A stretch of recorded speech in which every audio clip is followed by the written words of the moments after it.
Actor बनने के लिए मैंने क्या क्या नहीं किया मुझे पता है। बहुत अच्छा बनना चाहती थी और मैं वहाँ तक पहुँची भी। बेस्ट एक्टर अवार्ड भी ले लिया था। बहुत मज़ा। अस्सलाम वालेकुम वरहमतुल्लाहि वबरकातुहू my dear brothers and sisters. आप सबको पता है कि मैंने अनाउंस किया था कि मैं आप सबसे अपनी स्टोरी शेयर करना चाहती हूँ, जिसमें मेरे टीचर भी अभी ज्वाइन करेंगे, जो कि आई थिंक कहीं पहुँच रहे हैं। वहाँ पहुँच के हमें ज्वाइन करते हैं। जब तक मैं आप लोग के मैसेजेस पढ़ती हूँ, जो लोग इस टाइम मेरे साथ हैं, माशाल्लाह, so many eyes on me right now. अल्लाह मेरी मदद करे, मैं आप तक अपना जो दिल में बात है मैं आपको ठीक से शेयर कर सकूँ। मैं शुरू करती हूँ सबसे पहले उस हदीस के साथ जो मेरे दिल के बहुत करीब है। अल्लाह के रसूल सल्लल्लाहु अलैहि वसल्लम ने फरमाया, तुम में से बेहतरीन शख्स वो है जो कुरान सीखे, कुरान का इल्म सीखे और दूसरों तक पहुंचाए, यानी उसे दूसरों तक शेयर करे। तो जैसे आप सब मुझे जानते हैं कि मैं एक एक्टर थी। मैंने बहुत ड्रामों में काम किया और एक बेस्ट एक्टर बनने के लिए मैंने क्या क्या नहीं किया मुझे पता है। रात दिन मेहनत की, बहुत अच्छा बनना चाहती थी और मैं वहाँ तक पहुँची भी। रात दिन मेहनत की, बहुत अच्छा बनना चाहती थी और मैं वहाँ तक पहुँची भी। बेस्ट एक्टर अवार्ड भी ले लिया था। बहुत मज़ा आ रहा था। ज़िंदगी में एक दौड़ लगी हुई थी, समझ नहीं आ रही थी कि इसका एंड क्या है। और टू बी वेरी ऑनेस्ट, बड़ी दिल सी बात निकली है, ये नहीं पता था कि मरना भी है, मरना भी है। ये रियलिटी चेक था मेरा, मरना भी है। बीइंग अ बेस्ट एक्ट्रेस, मैं आप सबको तो खुश करती रहती, सब लोगों को खुश करती रहती, लेकिन कहीं ना कहीं मेरे दिल में ये था कि कहीं मैं अपने अल्लाह को तो नहीं नाराज़ कर रही। कोई ऐसी चीज़ जो ऐसी कर रही हूँ ज़िंदगी में जो उसको ना पसंद हो। अब दिल में ये चीज़ आ रही थी। ऑल्सो इतनी शुक्रगुजारी थी, इतनी शुक्रगुजारी थी ज़िंदगी में कि अल्लाह मियाँ से जो मांगती थी वो मुझे दे देता था। जो जो मांगती थी मुझे मिल जाता था, अल्हम्दुलिल्लाह।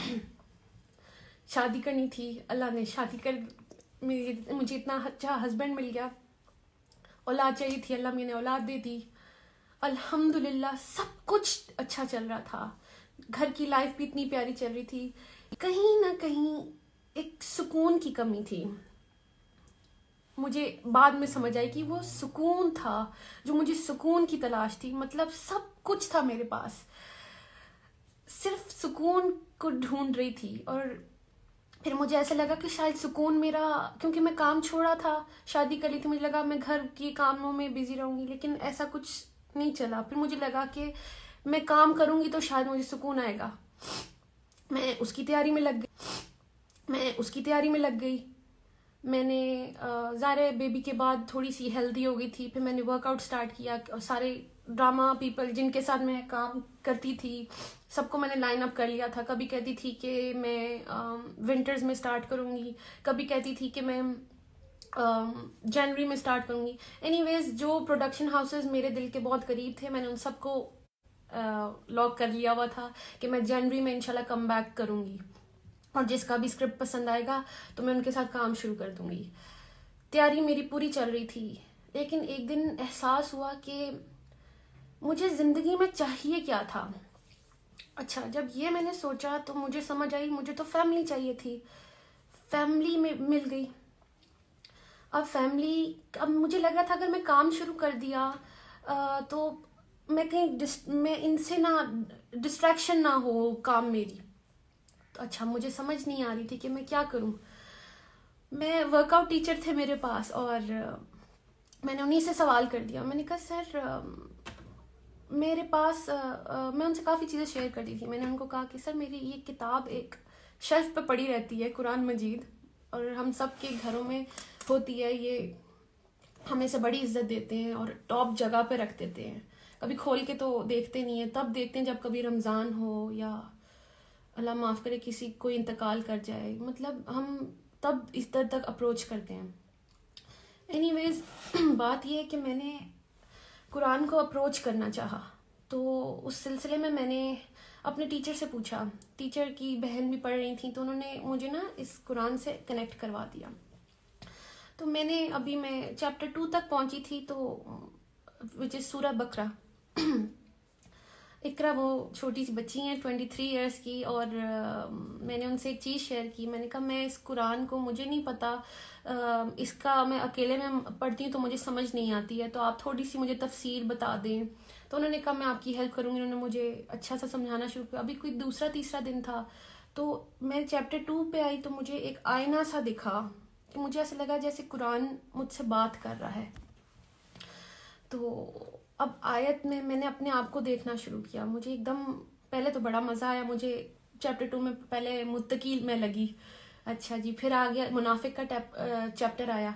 तो कहीं ना कहीं मुझे दिल में ऐसी खटकी आई कि कहीं मैं इस कैटेगरी में तो नहीं फॉल करी कि जो आसान लगता है वो तो मैं कर लेती हूँ, अल्लाह, क्योंकि मुसलमान तो हूँ, तो जो आसान लगता है वो मैं कर लेती हूँ, जो मुश्किल हैं चीज़ें वो क्यों छोड़ देती हूँ। फॉर एग्जाम्पल अगर मैं शोबिस की बात करती हूँ, तो ब्यूटीफुल फील्ड, लेकिन जो मैं करी थी कहीं उसमें अल्लाह को तो नहीं नाराज़ करी थी। तो ऐसे लगता था कि अगर मैं हिजाब के बगैर कोई काम करती हूँ, अपनी ब्यूटी शो ऑफ कर रही हूँ, कहीं मेरा अल्लाह तो नहीं मुझसे नाराज़ हो रहा। तो इसलिए मुझे ये बड़ा रियलिटी चेक मिला कि आप चेक कर लें। एक्चुअली मैंने चैप्टर 2 को वो आईना समझा और उस पर बहुत फोकस हुआ मेरा। मैंने अल्लाह की तरफ रुजू किया। फिर वो कहते हैं ना कि अल्लाह कहता है कि यू टेक अ स्टेप, आप स्टेप अल्लाह की तरफ लेते हैं, अल्लाह की तरफ चल के जाते हैं, Allah comes running to you, towards you. तो मेरे साथ भी ऐसे ही हुआ। जब मैं कुरान की तरफ पहुंचना चाहा, मुझे नहीं पता चल रहा कि कैसे सब मेरी तरफ आना शुरू हो गए। मैंने सिर्फ खोलना चाहा था, देखा, और सब कुछ खुद से होना शुरू हो गया। सबसे पहले मैंने अनाउंस किया इंस्टाग्राम पे कि मैं अल्लाह की तरफ आई हूँ, क्योंकि वो दिल में मेरे डर आया था चैप्टर 2 पढ़ के कि कहीं मैं अल्लाह की उस वाली कैटेगरी में ना आ जाऊं जो अल्लाह को पसंद नहीं है। कोई भी हुक्म हम वो मान लेते हैं जो हमें इजी लगता है, और वो छोड़ देते हैं जो हमें मुश्किल लग रहा होता है। तो मुझे ये हिजाब पहनना मुश्किल लगता था शायद, क्योंकि मुझे लग रहा था कि सिर्फ क्रिएशन को खुश करना है, और उसको क्रिएशन को खुश करके मैं अंदर से खुश नहीं थी। मैं रोज परेशान थी, कैसे कैसे, कभी कोई पोज, कभी ये, कभी बाल स्ट्रेट, कभी बाल कर्ल, तो ये डाई वाई, पता नहीं क्या क्या हो रहा था जिंदगी में, सिर्फ क्रिएशन को खुश करने के लिए। And what about the creator of the creation, उसके लिए क्या किया? मतलब अगर ये क्रिएशन को इम्प्रेस करते करते मैं अल्लाह के पास चली गई, तो मैं अल्लाह को क्या मुंह दिखाती कि तुमने मेरे लिए क्या किया। फॉर एग्जाम्पल मैं अभी इधर भी आ रही थी, तो मेरी इतनी अच्छी तैयारी थी कि मैं तैयार होके जाऊंगी, मैं अपनी बात करूंगी, मैंने समझा कि मैं आप लोगों तक क्या मैसेज लाऊं, मतलब तैयारी थी मेरी। व्हाट इफ मैं अल्लाह के पास चली जाती और मेरी कोई तैयारी नहीं होती? तो बात यह कि बेस्ट एक्टर बनने के लिए भी मैंने इतनी तैयारी की। तो अभी जैसे मैंने आपसे हदीस शेयर की थी कि अल्लाह के रसूल सल्लल्लाहु अलैहि वसल्लम ने फरमाया कि तुम में से बेहतर शख्स वो है जो कुरान सीखे, कुरान का इल्म